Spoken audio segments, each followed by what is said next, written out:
There's a lot of talk right now about how the brain uses energy. And energy is something, you and I have been blessed enough to wake up in a country with a refrigerator and a pantry full of food. Right. And And that food is typically of one source called glucose. And we kind of take everything, whether we're dieting or not. If you and I were to just stop eating, right now and spend the next 10 hours not eating, we're not going to necessarily break down our fat and turn it into a different fuel source. We call that ketone. We'll actually try to make more glucose because that's what we're used to doing. We've been doing that 99% of the time because of how fortunate we've been. But that's not where we come from genetically as people.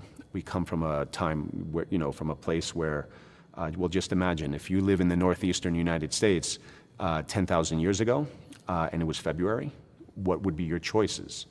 Well, your choices are limited. You're not going to eat any bananas. You're not going to find any blueberries. The nuts and seeds are gone. There's certainly nothing else growing, and there's 6 feet of snow on the ground.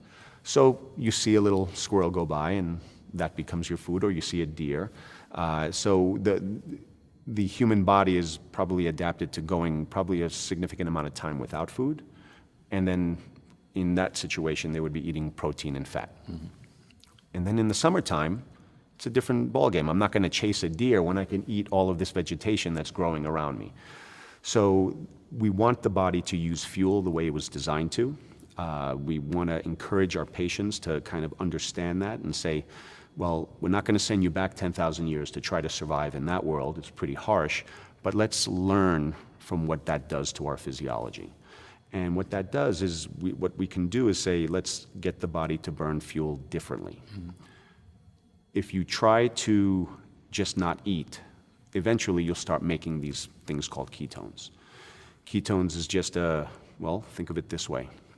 Your cells are like think of it as your car, and the car has an engine. The engine in a cell is called a mitochondria. The mitochondria are most abundant in the brain and in the heart. Well, they're most abundant in the parts of the body that use energy the most. Your brain is 2% of your body weight. It uses 33% of your energy.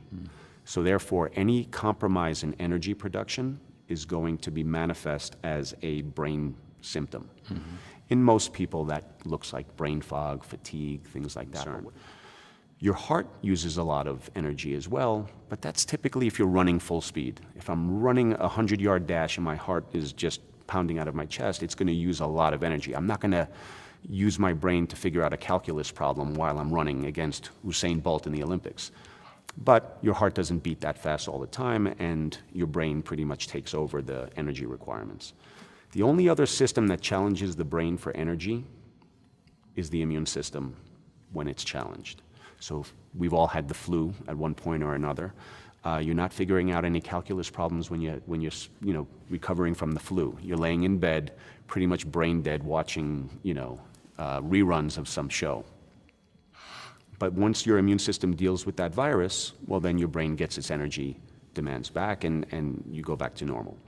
With autoimmunity, or if there's a persistent threat to your immune system, it's like you have the flu all the time. That elevated or imbalanced immune system is taking up many of your energy resources. So now the brain's energy requirements are constantly under stress. So we have to look at a way to make the brain more efficient while we're trying to bring the immune system back into balance. How do we do that? Well, that engine, that mitochondria, uses oxygen and what we'll call glucose or fuel. It goes into the engine and it makes 38 units of energy. We call it ATP. Just think of it as horsepower, right? So when you do that, out of the tailpipe of the engine is a lot of pollution. We'll call that oxidation. You've heard the term antioxidants. We eat food that are rich in antioxidants so we can reduce the effect of that pollution inside the cell, because pollution is not a good thing. When your brain is running on glucose, it's like you're running like an old muscle car, like a 1968 Camaro. When you're young, healthy, and hopping fences and chasing girls and playing football, you want to be a muscle car all the time. But you get to a little older, And you don't necessarily want that to be the case. You want to run more like a 2018 Prius, right? You want to be much more fuel efficient, make a lot less pollution so your cells can be healthy, particularly your brain cells, because they're using the most energy.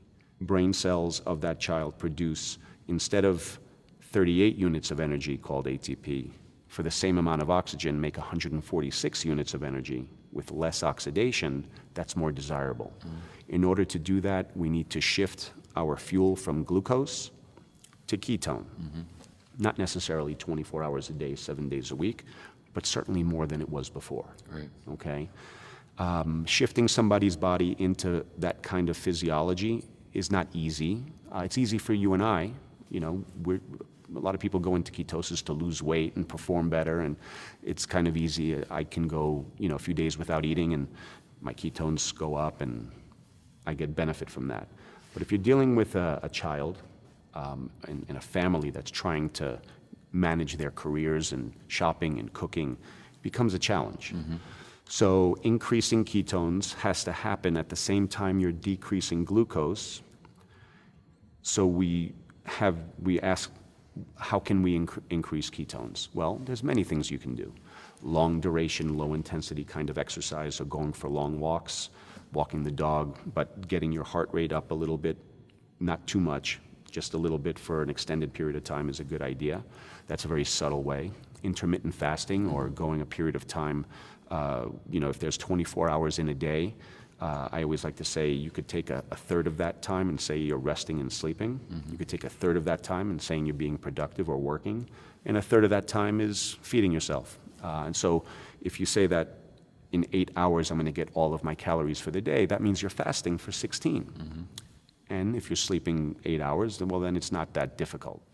But we also can increase the fat that they eat, decrease the carbohydrates that they're eating. We can use a little bit of intermittent. I think using all of the tools is a good idea. I use supplemental ketones.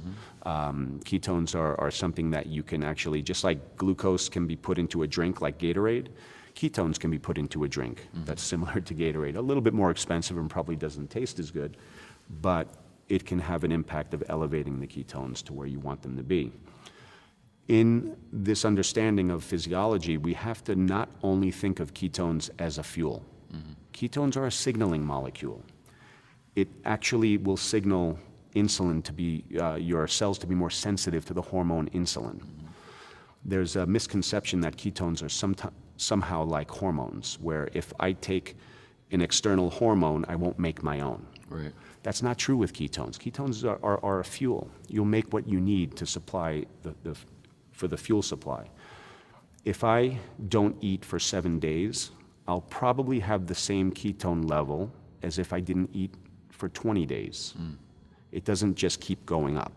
The amount of ketones that your body will make is dependent on how low your insulin is. But there's always a baseline of insulin. You're always making some insulin because some cells in your body do require glucose. They can't use ketones.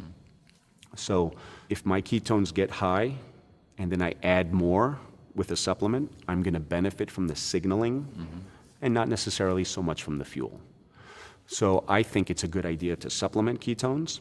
I think it's a good idea to do some intermittent fasting. I think it's a good idea to elevate the fat content of your diet. And I think it's a good idea to do long duration, low intensity type of exercise. Long duration would be what? 30 to 60 minutes, Okay. 3 to 4 times a week. And you want to make sure that your heart rate is... Typically going to be not too high. So if you do a high intensity class at the gym and your heart rate is pounding, that's all. You're going to need glucose for that. You're right. You're not going to use ketones.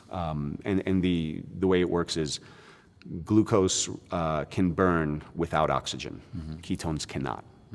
So the activity of your body has to be consistent with oxygen delivery from your lungs. When you do a high intensity type of now you become more, when you do high intensity exercise, you can become more efficient at making ketones when you do your long duration, low intensity. But again, for simplicity's sake, well, going for a long walk with your parents, with the dog, and getting the heart rate up to 120 beats a minute, walking uphill, walking more rapidly, is a good way to. So that would be enough to get your heart rate to where you need, like, just fast walking. Yeah, or I mean, we hiking. now have heart rate monitors that you can wear that can kind of tell you the typical calculation is 180 minus your age. So if I'm 40 years old and I keep my heart rate at about 140, it's going to be a very efficient way for me to stay aerobic. We call it aerobic threshold. You want to stay below your aerobic threshold. If you go above your aerobic threshold, it's fine. It's a different form of exercise. We're not saying that that's bad for you. But if we're trying to elevate ketones in the body, that's one thing that you can do. But again, if there's 4 ways that I'm aware of to increase ketones, I want to do all 4. Right. Just in and of itself, elevating the level of ketones in the body, will you see results just from that? Yes, clearly. Matter of fact, the work I've done with persistent post-concussion syndrome with athletes has proved that. We've dramatically improved brain function and again, is autism and persistent post-concussion syndrome and Alzheimer's and Parkinson's similar diseases? Well, no, in the conventional sense, but they're brain problems that respond to changing the way the brain uses fuel.